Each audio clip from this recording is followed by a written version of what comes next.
Okay, so that's my workspace there.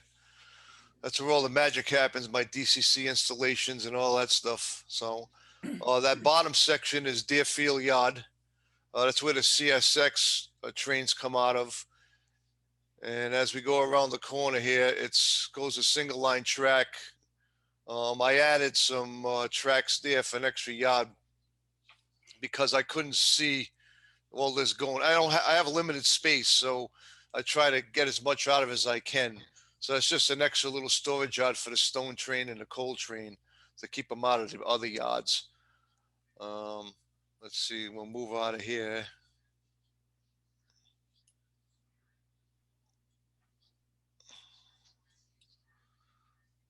I'm just listening to what I just said. And so now it goes a single track. It comes over. That's going to be Selfridge Street. So if you see my Facebook page for the railroad, this was going to be exactly what that is again. And then we come into the yard. There's been some changes here. The engine house was going to be a stub-ended, but I didn't really care for it. I wanted it to be the same way it was that I had before. So we've shortened the yard a little bit to make room to the engine come in and out of the engine house on both areas. This is the yard itself.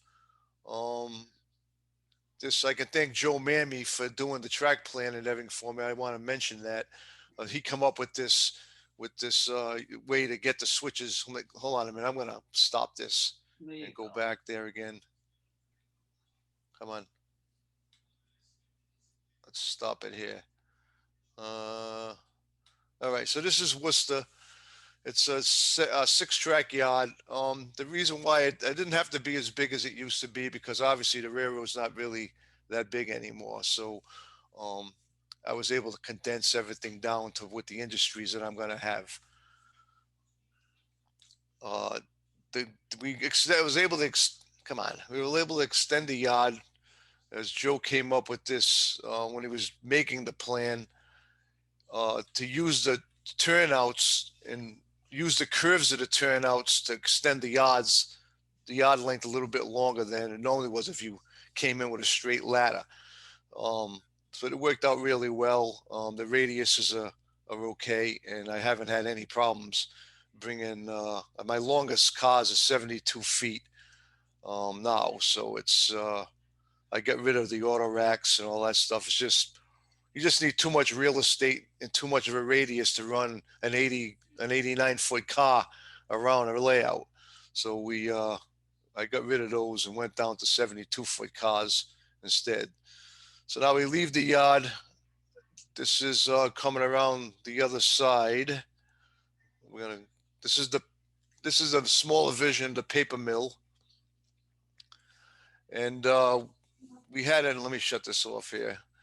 So eventually, in the beginning, there was supposed to be a track that came right out of Worcester to come into this area. But because of the few changes I made, that wasn't happening because the radius was just too tight and it wasn't going to work out. So at one point, I actually thought I was going to have to abandon this part. But I did a little bit of looking around and went on to something else and came back to it later, which is usually a good idea for me because if I sit there and try to figure out something too long, it just never comes to me.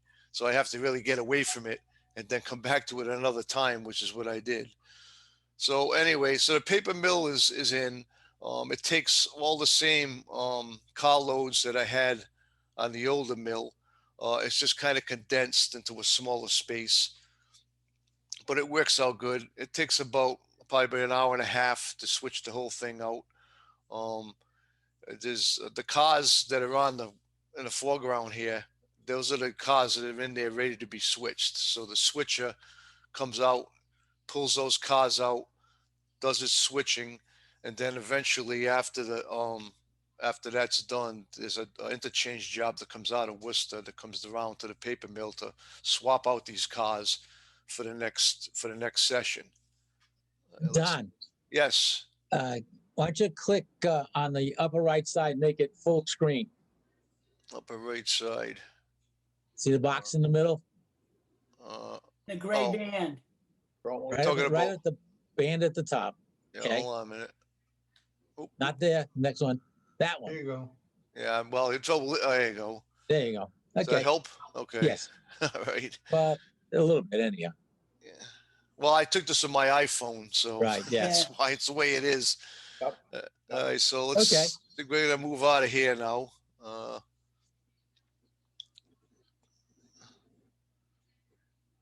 right, now we're gonna take you around. So there's the Helix. Okay, so Wow. here's my Helix. This is where all the imaginary happens here. So if when you look in here, you see this track. Can you see my cursor? Yes. Yeah. Okay, so this is the new entrance into the paper mill right here. So what I did is I came off of as a switch on the other side of that wall of the paper mill that allows me to get to this. So it's the radius is a little smaller than I wanted it to be, but for the amount of for the size cars going into the mill, it's still 26 inches in diameter. So it's pretty good radius. And it works well. So this is the way I snuck in there, which actually I preferred this way better than the other way, because I really didn't really care for the track coming from Worcester into here, because I want to kind of make this job like actually leaves the yard and travels a little bit before it actually gets to the paper mill. So let's move on here, get a different angle. All right, so you can see here's that switch right here I'm talking about.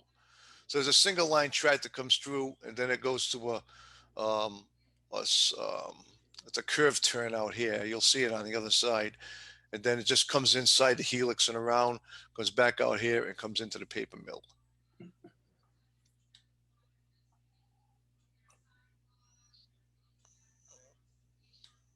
See, that's the track. Come on.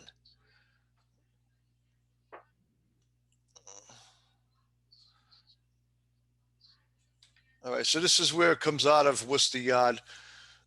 There's another switch here. Let me expand this a little bit more. Come on. Okay, so this is, oops, what happened? What'd I do? There it is. Hold on a minute. Let me go back. Hold on. Hit the wrong button.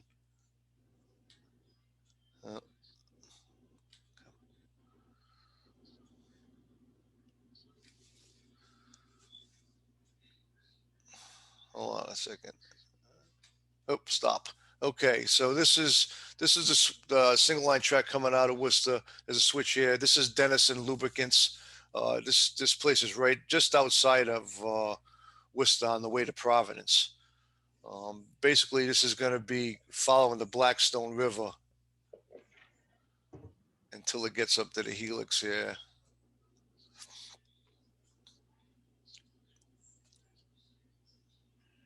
And bang. Oh, come on. So there's a switch I was talking about. This track here goes up, everything goes up the Helix, and then this is the track that goes around the inside of the Helix over to the paper mill.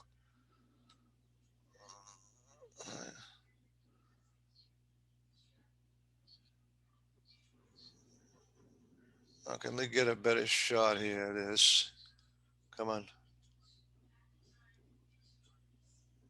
Okay. All right. So this is we moved up to the top level. So this is basically George Bennett Highway in East Providence Secondary. This over here is going to be come on, Joe. What's the name of it? Near Apex. Yes, Techner Apex. And then pretty much everything on the other side of this track is not there anymore. I mean, the track is there, but the companies that were there are long gone. So I talked to, I don't know if any of you guys know Jeff Rost. He, I picked his brain because he's lived in East Providence whole life, and he's been a big P&W fan. So he had all the information I was looking for. So what I asked him is what was there before what's there now. So he gave me a whole rundown of what used to be. So apparently Hasbro used to have this building here. They were there before. So we just brought back, so Hasbro, and then Bear Supply. Let's move down here a little bit. When I was in college, I used to load those freight cars. Oh, did you? Yeah, that was my part-time job. Oh, cool. So this is going to be Bear Supply, which is another company that used to be there that's not there anymore. So basically, everything on that side of the road is really not there anymore. The tracks are there, but the industries or the companies there now are, I don't know what they are. Really didn't look. I was just more concerned on what I could put train cars to it. It was actually there at one time. Um, so the stuff it is there. Techno Apex is there. Come on. And then on this side, this is where Key Container is on the end. Um, I haven't really, the way this is working out now with this small track right here for the engines to switch back and forth on, seems to be working okay. I haven't yet attempted. I thought I was going to have to make a hole through this wall to give me a little bit more running room, but running this job with an engine on the front and on the back, like the P&W was good for, I really didn't see any reason to have to poke a hole through the wall right now. But there is room on the other side, and there's enough clearance above that top track of the Helix to allow that to happen. So for now, things are just going to stay the way they are. So let's get around the other side. So, I mean, here's a better shot of the Helix. I don't know if you can see it. It's like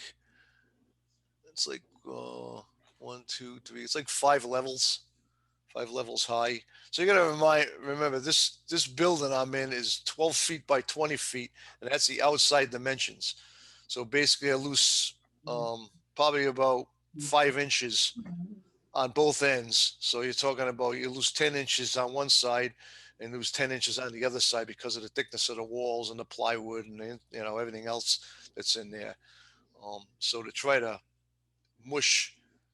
All right, let me get back to this. So anyway, to try to do as much as I can in this small space compared to the space that I used to have that it was in, it was a challenge, and but it's worked out good.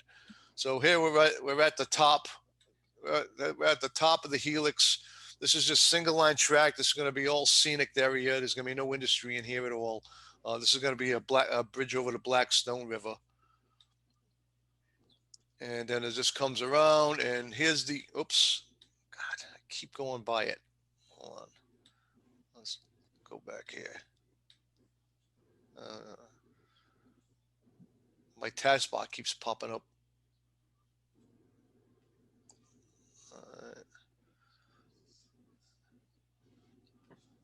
Stop. Okay, a little bit more. Oop. I won't buy it again. Anyway, there's a switch over here, and that's just so this is coming out of Valley Falls Yard, and then that switch sends everything up into the East Providence Secondary over there. The East Providence Secondary is actually on the other side of the yard, but because of the way I had to build it, I have to make some concessions at some point. So here we're coming into the south side of Valley Falls. Basically, this yard is totally controlled by the dispatcher. We are going to have a dispatcher. It's going to be controlled from Windham, Connecticut. The dispatcher control stuff has already been set up. It's already working. The only thing I haven't done yet was add the signals. I just got the boards for the signals this week, but I haven't had time to play with it since I've been painting my house. So the dispatcher will control which the trains inside this whole yard over here rather than the operators. The engine house is going to be in the back there that I'm going to build. This is the north end. So this is crossing Mill Street, I think it is, in Central Falls. Then we're going to have another, right down the line a little bit, is another bridge. So yeah, black over to Blackstone River again. And then this is where it really gets condensed. So basically from here, we go right to the Port of Providence. So a single line track, goes to double track, and then we're into Port of Providence. We're coming up on the, that's Motiva, where the ethanol comes in. And we can continue around. That's going to be, Elms Avenue? Yeah, yeah, Allen's Avenue, right. There you go. Thank you. Allen's Avenue. That's going to be Patriot Metals right there. Pretty much this is set up the same exact way that it was on my old layout. With the difference is there's two tracks here, a main and a siding, because I didn't want trailing points switching on the whole thing, because what trailing point switching does, it ends up, it's just too easy to switch. You know, you don't have to think. You just get in there, you just do all your trailer point switches, and you leave. My point is to try to slow things down a little bit. So I made this a forward-facing switch.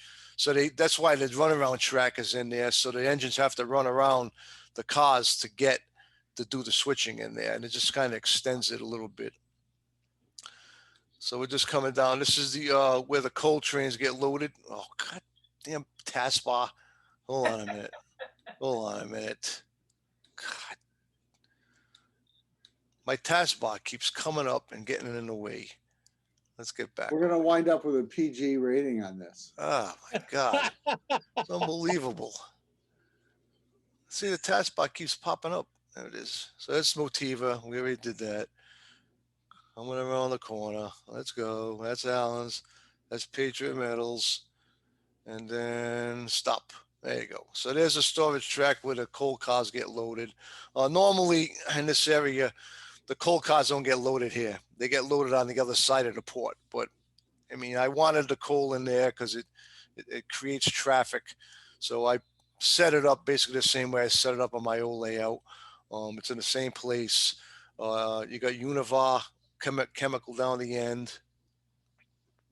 This is, I kind of changed the way I did Univar too, because at one time we used to have a switch list and you just used to pull the cars out that were coming out and put the new cars in. So what I've done here now is basically I make a same switch list, but you've got to, the cars all have to be put in such a certain order. So you got to really scramble everything up so everything moves around, and it takes a while because I had a guy do it. I don't know if you guys know Vin Glockley from Connecticut. Yeah. And you guys ever heard, you know Vinny? Well, he snowbirds down here in the winter. He lives down in Fort Pierce, about 40 minutes south of me. Does he live near you? He's about 40 minutes south of me, Mike. Emily. Yeah. Tell him I said hello when you see him. Would you? Please? Well, I'll see him. I see him on Wednesdays when we go to our op sessions. So what we do is he came over here a few weeks ago because I wanted to try this out and let him operate it and see how we would do and how long it would take. And he was impressed. He liked it. It took him at least an hour and 15 minutes to switch the whole thing out from the time he left the yard to the time he got back. So it works out good. This op sessions down here are a little strange. The guys that I operate with are, they're all older people. So, that's just Florida. And they, Donnie, you're real young, Donnie. Yeah, I know. Well, they can only stand up for like 2 hours. I mean, after 2 hours there, you can see them starting to slouch. They're looking for a place to sit. So, so we ended up going to a 2-hour op session with these guys. Hey, Don, I got 2 questions for you. Yes. Okay, you realize that when you pull tank cars, do you got hazmat papers with them? I haven't. I'm just starting to set up now, but on the old layout, we did have hazmat. Pull tank cars without a hazmat paper. Yeah, I know that, but you got to understand something. These guys are operating down here. They're not into that stuff. Oh, okay. And the other question I have, yeah. you mentioned Deerfield Yard. Mm-hmm. Deerfield Yard still belongs to Guilford, no? As far as I know, CSX was holding over all their trains down there. Oh, really? That's where they keep their engines anyway. So they weren't keeping their engines up in Worcester in that new yard. Well, I don't know if they're doing that new yard. I kind of modeled before they finished that yard up there. So I'm basically modeling the old way.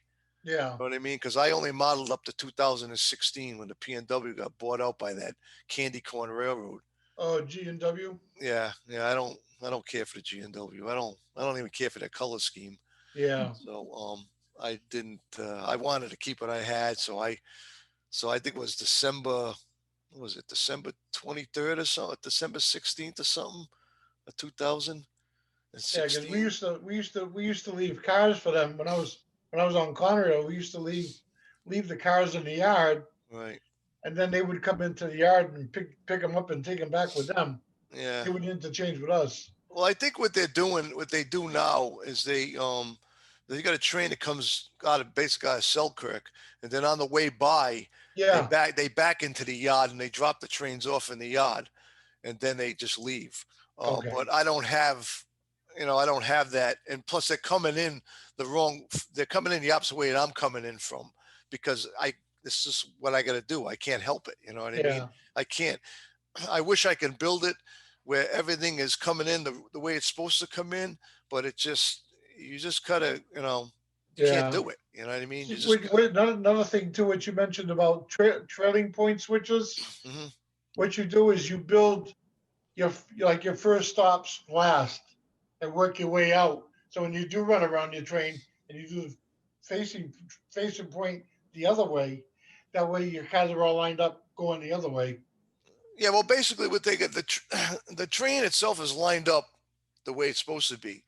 They just have to run around the train with the engines to pull the cars back the other way. So Okay. what you're saying is what I'm doing. Yeah. It's just they don't have to run the cars around. They just have to run the engines around the cars, Right. pull the Okay. cars in the right way. But basically, the the cars for the Patriot medals are really on the end of the train when they come into the yard. You know what I mean? Right. So I used to run a push pull in there, but I was able to do this with the two engines on lashed up together. So they can just run the two engines around the train, because having a consist locomotives during an off session was a real bear on my last layout, because not a lot of guys can consist locomotives right. And we've had so much trouble in the past with guys consisting their engine to somebody else's address. Even Okay. though they got a tag on their throttle telling them what their consist address is supposed to be, they still insist on just doing what they want. You know, so I just got sick of it. You know what I mean? It's just, during an op session, you got 15 guys operating, and somebody screws up their consist. It not only affects them, it affects other people. You Yeah. know, A lot of crashes. right? Then it affects me, because now I got to stop what I'm doing to go fix all this. You know, so I the layout in Rhode Island, I ended up getting the consist down to one train, PR2. That was the only train that had engines on both sides of it. When PR3 went into Cranston Yard, they can break up their engines there, but usually it was a guy that was Yeah. was good at making a consist up. You know what I mean? But eventually, I ended up changing all the cabs where there was only two people in the whole room that could make a consist up. That would be me and another guy. So if you needed a consist made, you'd have to ask somebody else to do it. And because I locked all the cabs out, so they couldn't change nothing. I couldn't get into anything to mess things up anymore. So with these guys down here, they're all Digitrax users, so I'm in trouble already. So you know what I mean. But anyway, let's get on with this. So that's Univar, and that's going to be that's like Lehigh Concrete. That's the same deal. They get switched from the other side of the port. But I wanted it, and I wanted the extra traffic, so we just brought it in here.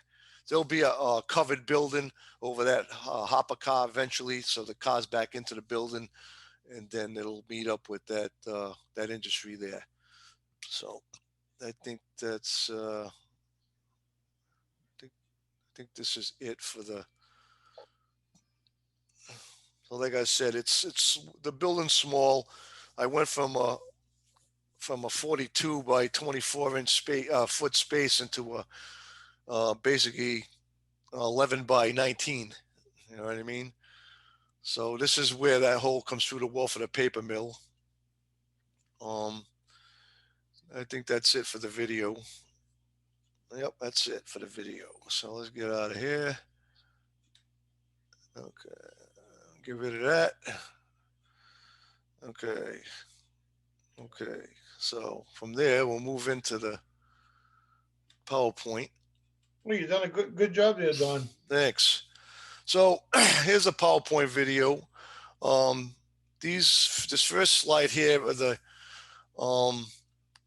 track plans that Joe drove up for me. So Joe was pretty familiar. Joe Mammy, which is on here, he pretty much knows what the old layout was like. So it wasn't hard for him to draw these plans up. The challenge was to try to get what I wanted in the smaller area, which he did. If you look at the first one over here, this is where we had the engine house, and he had the 3 stub end tracks here, and I just couldn't get by that. It looks as good as it looks. In reality, the P&W, they actually run their engines. They can run their engines through the engine house on both sides. So I wanted to get back to that. So in order for that to happen, I had to shorten up this yard a little bit. And I only really shortened it up to where I could get everything by I wanted. So that was really the only major modification to Worcester there. This is the other area that Joe, I don't know if I can blow these pictures up, or you guys can blow it up yourself. Click on slideshow up at the top. And then okay. pick from the beginning over on the left. Oh, okay. Does that make it any bigger? Yep. Yeah. Oh, okay. So this is that. Oh, I can't. Oh, there's my cursor. Everybody should have had access to these. I sent them out in the email. Okay. So this is that area that it's supposed to, where I added that new yard here. I don't know why you can't see my cursor. There it is. So basically with the plan Joe gave me, the track coming out of Deerfield around the back into Worcester. And then the other tracks are just basically a static display of the CSX Boston line, going by. And I was going to do all that, but eventually, as I started building this thing, I said, I need the yard was kind of clogged, and I needed to get some of the stuff out of there. So I said, instead of just wasting that space for that, I decided to add the 3 tracks in there. So basically, one track holds a stone train, one track holds a coal train, and the other track ended up turning into basically a team track for bulk unloading of plastic cars or whatever that you want to bring in and unload. So it just created a whole nother industry there. Plus I got those other cars out of the big yard, which really helped. How do I get back to where I was? You can, Escape. Oh, escape. That's it. All right. And I mean, as far as the other plan, the other side is pretty much what's there. Well, actually, no, I'm lying. It isn't. So what happened is Valley Falls was supposed to come onto the other side, but this side turned it into the East Providence Secondary. And then this side is where it comes out of the Helix here. Only because the other problem I was going to have is when we were operating, I was going to have too many guys here. One guy working the yard, one guy working the paper mill, and one guy working the East Providence Secondary here, which, I mean, I got not much room as it is. I don't need 3 guys standing here for 2 hours. So I decided to move the East Providence Secondary on this side. So now I have a guy switching here, a guy switching here, one guy switching here, and one guy switching here. So it spreads everybody out, because it only got, without Vinny here, there's only mostly 4 of us on the ops sessions that I go to. So Vinny's, basically the 5th guy. And then one guy, he's hit or miss. You never know if he's coming or he isn't coming. So for operational standpoint, I changed a few things on here just to keep everybody some space between everybody. So it worked out good.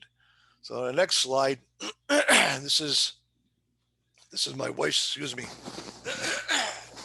This is my wife's shed here, a little 8x8. And this is my building over here.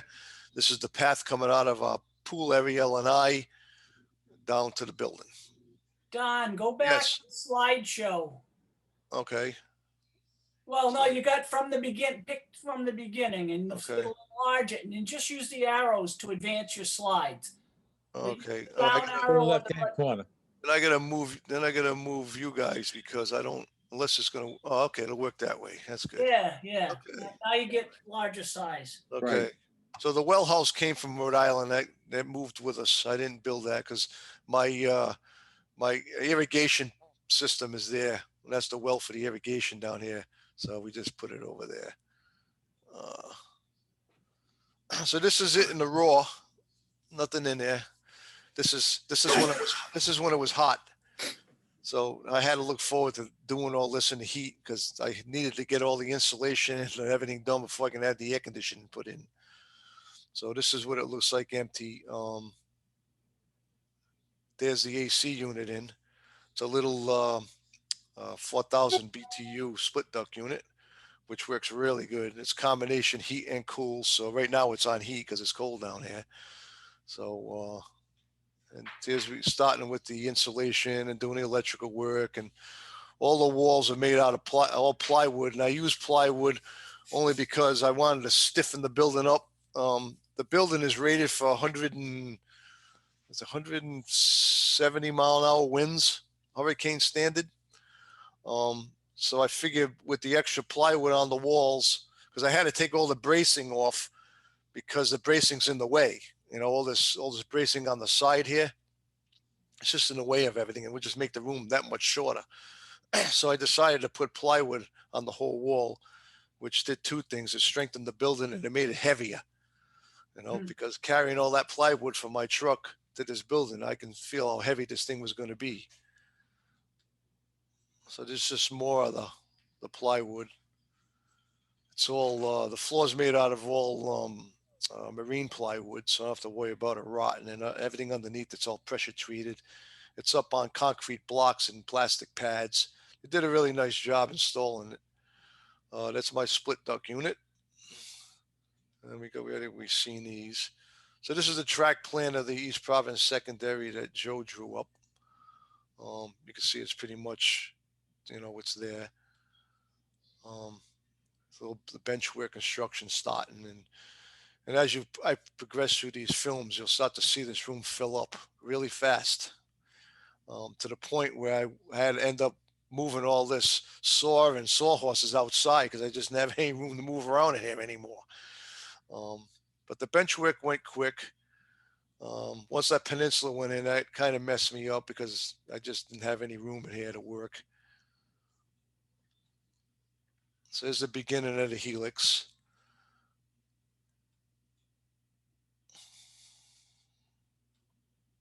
If you got any questions, just stop me as I'm flicking through them. The wood is all 5/8 inch poplar cabinet grade lumber. So it's a Helix. I painted everything. I painted the bench work and everything.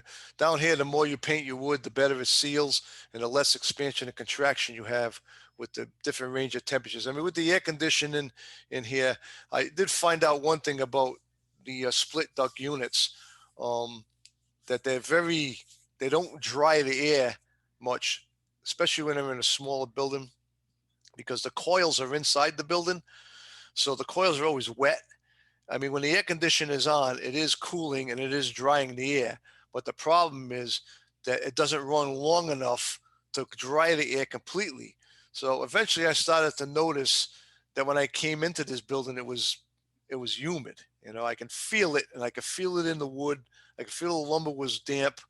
I'm like, well, this isn't working. So I had the AC guy come over and look at it. And he told me, he says, that's one of the downfalls with these units is that they just don't run long enough to really dehumidify the air. So I went and bought a dehumidifier, and that thing worked perfectly. It went from, I had like a 70 degree dew point in there, and I got it down to, I think the humidity in there now is like down to 52%.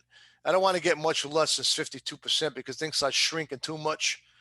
And all the joints, and I did all this after I put all the masonite backdrop up and I painted it. And as soon as I put that dehumidifier in there and started pulling that moisture out, you can see the joints in that masonite started opening up, and I can see every joint that I had nice and clean. So I had to go back and do all the joints again.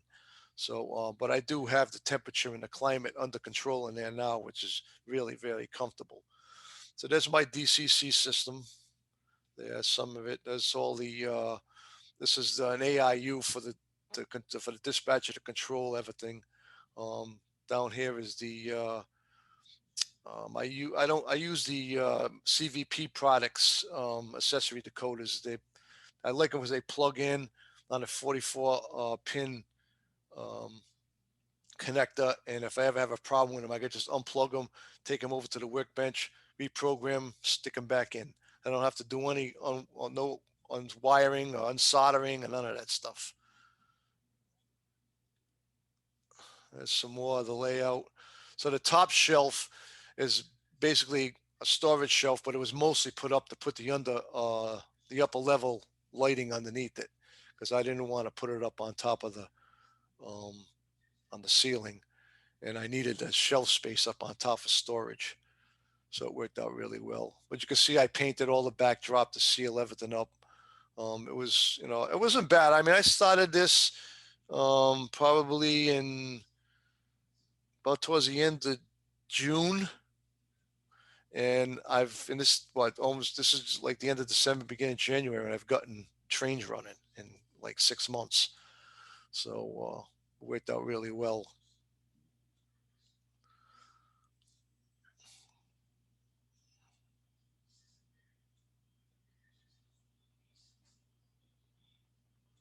So the track is all code 83. I didn't use code 100 this time.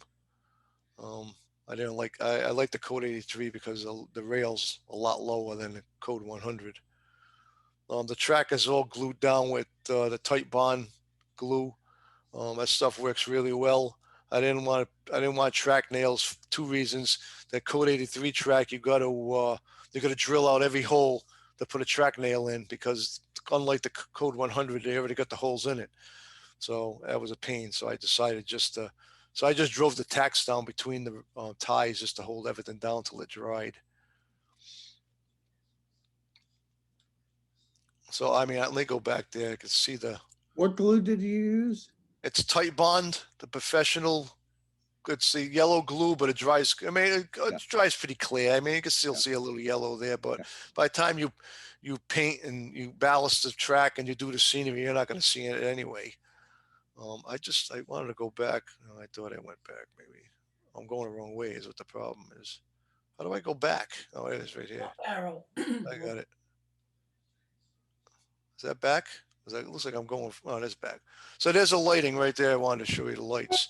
So basically it's an LED strip. These are not the lights that I have there now.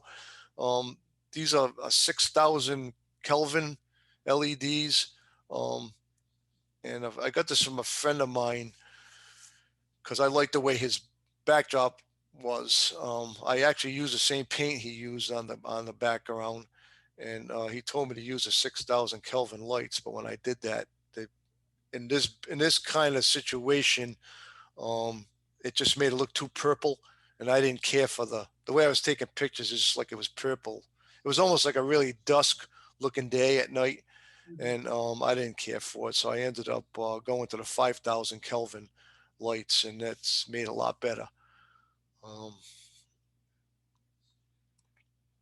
So this is the paper mill. This is the other end of the paper mill. So this is going to be a scenery break in here. I haven't put that in yet, but it's not going to stay the way it is. It's Worcester Yard. That's just, I took that picture on an angle to get that curve in there. That's my engine house. That's going to be Selfridge Street. Same thing again. Then I started messing around with some photo backdrops for up at Univar. Just trying to play around. I got all my track painted now. That's the other side of Univar. That's the concrete company. That's I don't know. You guys know Mark Herrick from Connecticut? He's going to be my dispatcher. He was here for a week in December, him and his wife, and he built the dispatcher's panel and helped me do a bunch of stuff while he was here. So that was that's when we are shop, and that's the end of it. Oh, that's my truck. A little story about this. No, that doesn't actually look like that. I got another friend of mine, Ray Arnott. He's a clown. He's really good at Photoshop, as you can see. So that is my truck. It is red. It is a Tundra, but it doesn't have all that P&W. As much as I like it, as much as I like it, as much as I like it, it's not. It doesn't like that. He even went as far as put the little yellow light on the roof. So anyway, so that was funny. I got a kick out of that. Yeah, you might have copyright problems. Yeah, well, actually, if you look at the door, it says Providence Worcester. It says model flag, James. Yeah, but it says Model Railroad Division underneath it. Yeah. And besides, it's a fallen flag. Yeah, right. Look Yeah. what happened on my shirt. Yeah. Yeah. So it was funny. So that's it. So Very stop good. here. Very good. And that's all, folks. Hey. So Good job, Don. any questions? Fire away. What do you got for engines for P&W? All of them. Yeah, but what are they? I got the 6 GP38s from the 2006 up to the 2011. I've got all the Dash 8s from 3901 all the way up to 3909. I got 4000 right up to 4004. Yeah, 'cause they had a lot of B23-7s. Yeah, I only have, well, they don't use those anymore. I've pretty They much don't? taken any engine they took out of service, I took out of service. I do have one B23-7 that I kept for prosperity reasons. It's actually They were a good unit. it's actually my favorite locomotive, actually. So, and I've got 2 of the XBNSF units. I got those. I renumbered them. And I also got the 4005 and the 6. So I've got pretty much everything covered as far. I actually got the 2 SD60 GATX units that they leased. I still have those. And I think that's all I got that they had. So Okay. that's that. John, Yes. how many hours a day did you spend in this masterpiece? Every day. I was out there well, you know what it is? It was hot. And so once I got the air conditioner put in, it was just in there all the more, you know. But I wanted to my goal was to get trains running and have at least some kind of informal op sessions before Christmas. And I did that. And I spent a lot of time in there. I try not to go in there on the weekends. We try to go do stuff. But with this COVID thing, you just can't go anywhere. So I'm like, you know, so my wife, she does stained glass. She's a stained glass artist. She has a studio in the house, one of the rooms in the house. So she basically was in there doing, you know, her thing. And I just went out there and did my thing. And because we couldn't do anything else, you know, so we have a pool, so we didn't have to worry about going to the beach. And the whole goal was just not to get infected by this stinking virus, you know.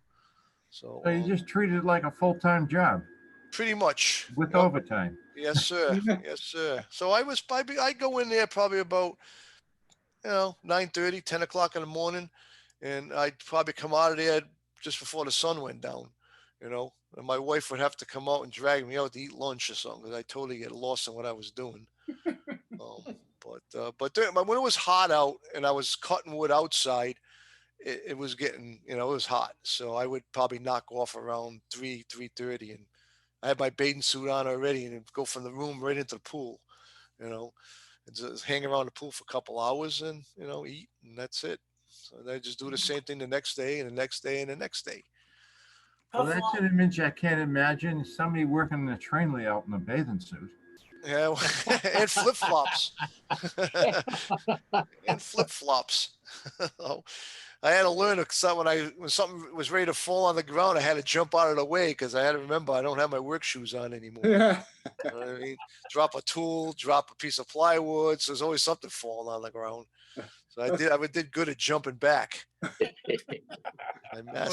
Just be honest, Don, and just say you admit to painting P&W on your truck. Yeah, no, as much as I like it, I just won't. I won't do that. That's not gonna happen. So Yeah, that's good. anyway, So one other question. I noticed a lot of your turnouts, you just had manual throws on them. Did you have any motorized? yes, all the main line switches to control the dispatcher controls are all on tortoise machines. They're the only manual switches are what once they're off the main and doing their job, they can switch all the switches by manual. Some of them, if they're close to the edge, they're Caboose Industries hand throws. But if they're inside the layout, I use the old the single pull switch toggle switch with the rods on the fascia, because what I don't want is I don't want their hands inside once they're Right. scenic, everything's scenic. And these guys I operate with, they're a nice bunch of guys, but if you've seen the way they operate, you would shake your head because they uncouple by hand. They lift the car off, uncouple. They're always got their hands in the layout, but that's okay for them because none of their layouts are scenic. They're plywood centrals, all 4 of them. So it's, As is mine. yeah. So, I mean, which is fine. And I don't know if these guys will ever, just through this whole COVID thing, they couldn't go anywhere. But then once we got back into operating again, I went back to their layouts. It was nothing different. They all looked the same. There was not one stitch of scenery on any of them. I'm like, what you guys do all this time? But whatever. So that's why I'm a little hesitant on them operating on my layout and having their hands in there. So I've kind of engineered it to keep it hands free as much as I can. I told one guy already, I see you picking up a car and uncoupling by hand, you're out the door. I said, so, because I'm not tolerating that. On the other hand, out the door in your case would mean into the pool. Well, they'd have to walk about 35 feet to get to the pool. So it's be easier. They come out the door right out to the driveway. Don's gonna pull him out of service. Yeah. Watch out for the alligators. No, because I'd have to, at that point, I'd have to find some new guys down here that like trains and train them my way. So there's a lot of lone wolves down here. A lot of guys, there's a lot of model railroaders, but they all stick to themselves for some reason. It's unbelievable. I don't know. I don't get it. Probably don't know about each other. Well, when I go to the hobby shop and I see guys in the train aisles, I introduce myself to them, get to know them, and, to try. And I've met a few, I've made a few new friends that way. But time will tell. I'm not really ready to operate yet. So it's, I don't want to operate now because I want to get all the scenery and everything done first, because I don't want to have to stop and clean up to have an operating session. You know what I mean? I did that enough on my last leg. I don't want to do it here. Donnie, you think about it. It probably took you years to get your operating group back in Rhode Island. Yep.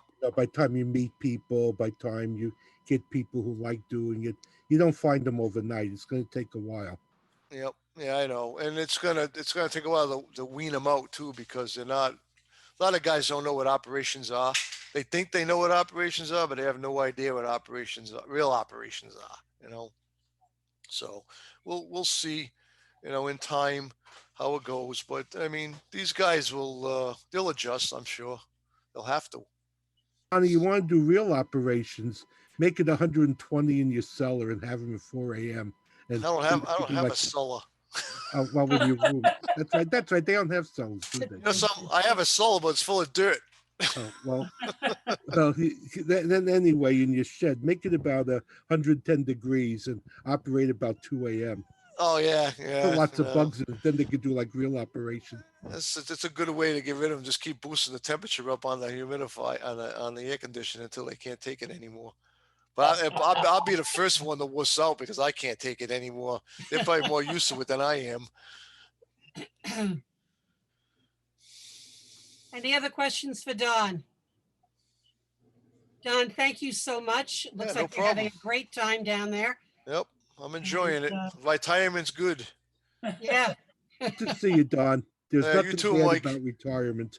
Yeah.